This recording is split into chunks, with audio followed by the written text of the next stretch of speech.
দিদিমার হাউমাউ কান্না শুনে গেলাম। গিয়ে দেখি সর্বনাশ। দিদিমার একমাত্র সম্বল, সামনের পাটির ঝকঝকে সোনার দাঁত উধাও।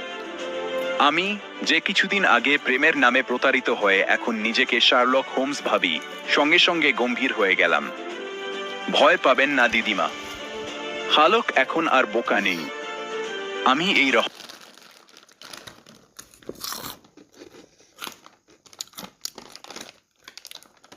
রহস্যের সমাধান করব। এই কাজ মানুষের নয়, এটা গুপ্তচর ইঁদুরের কাজ। আমার তত্ত্ব, ইঁদুরটা দাঁতটিকে গোল্ডেন চিজ ভেবে তার ডেরায় লুকিয়ে রেখেছে। আমি সঙ্গে সঙ্গে তদন্ত শুরু করলাম।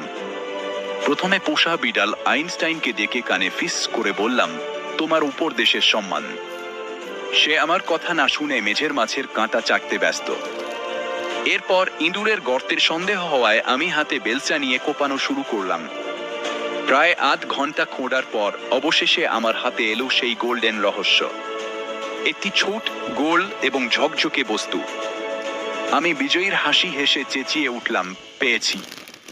চোর ধরা পড়েছে। আমি গর্বের সাথে দিদিমার হাতে সেই জিনিসটি তুলে দিলাম। আমি এই মিন দিদিমা, আপনার দাঁত। আমার গোয়েন্দাগিরি সফল। দিদিমা জিনিসটা হাতে নিয়ে কিছুক্ষণ দেখলেন। তারপর যে হাসিটা দিলেন, তাতে আমার অন্তরাত্মা কেঁপে উঠল। দিদিমা, আরে বাবা, এটা তো আমার দাঁত নয়, এটা হলো আচারের কৌটার ঢাকনা। আমি তাহলে আপনার দাঁত?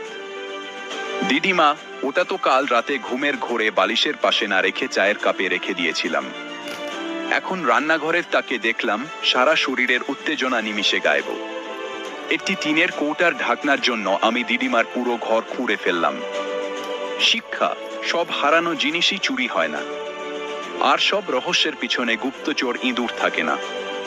গোয়েন্দা হালকের আজ ডিমোশন। আপনাদের যদি কখনো সোনার দাঁত হারায়, প্রথমে চায়ের কাপ দেখুন, তারপর আমাকে ডাকুন। লাইক, কমেন্ট, শেয়ার করুন।